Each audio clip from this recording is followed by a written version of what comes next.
எல்லாருக்கும் வணக்கம். நாங்கள் இப்போ ஆப்பிளில் சம்பல் செய்ய போகிறோம். ஒரு ஆப்பிள் எடுத்துருக்கிறேன், வெங்காயம் சின்ன சின்ன வெட்டியிருக்கிறேன், பச்சை மிளகாய் வெட்டியிருக்கிறேன், ஒரு கரண்டி தூள், தேவைக்கு ஏற்ற மாதிரி உப்பு எடுத்து வச்சுருக்கிறேன். இப்போ நான் ஆப்பிளை சீவ போகிறேன். இதில் இங்கே பாருங்க, இப்படி சீவிரதை எடுத்து சீவ போகிறேன். இப்படி சீவிரம் ஆப்பிளை ஃபுல்லாக சீவிட்டு காட்டுறேன். பாருங்கோ, திருவி எடுத்துட்டு இதை இப்போ இப்படி புளியணும். இப்படி புளிஞ்சால் சாறு வேணும், சாறு எடுக்கக்கூடாது. இப்படி புளிஞ்சோடனே இதை எடுத்து வச்சுருக்க இதுக்குள்ளே போடுறேன். இந்த பாருங்க, ஒக்கச்சக்கம் சாறு இருக்கும். சாறை சத்துத்தான், சாரை குடிக்கிறேன்னா குடிக்கலாம். நான் சாறை எடுத்து போட்டு தான் சம்பல் போட போகிறேன். இவ்வளவு சாறு இருந்தது, சாறு பங்கு தேவையில்லை, அதை எடுப்போம்.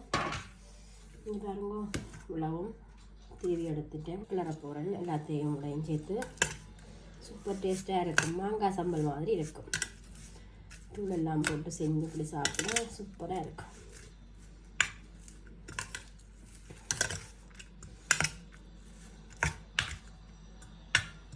பாருங்கோ, வடிவாயெல்லாம் கிளறிட்டேன். இப்போ டேஸ்ட் பண்ணி பார்த்துட்டு சொல்கிறேன் உங்களுக்கு அப்படி இருக்குன்னு. சூப்பர் டேஸ்ட், நீங்களும் செஞ்சு சாப்பிடுவோம். பச்சை ஆப்பிள் சத்து தூளும் போட்டு செய்து சாப்பிட மாங்காய் சம்பல் மாதிரி இருக்குது. ஓகே, பாய்.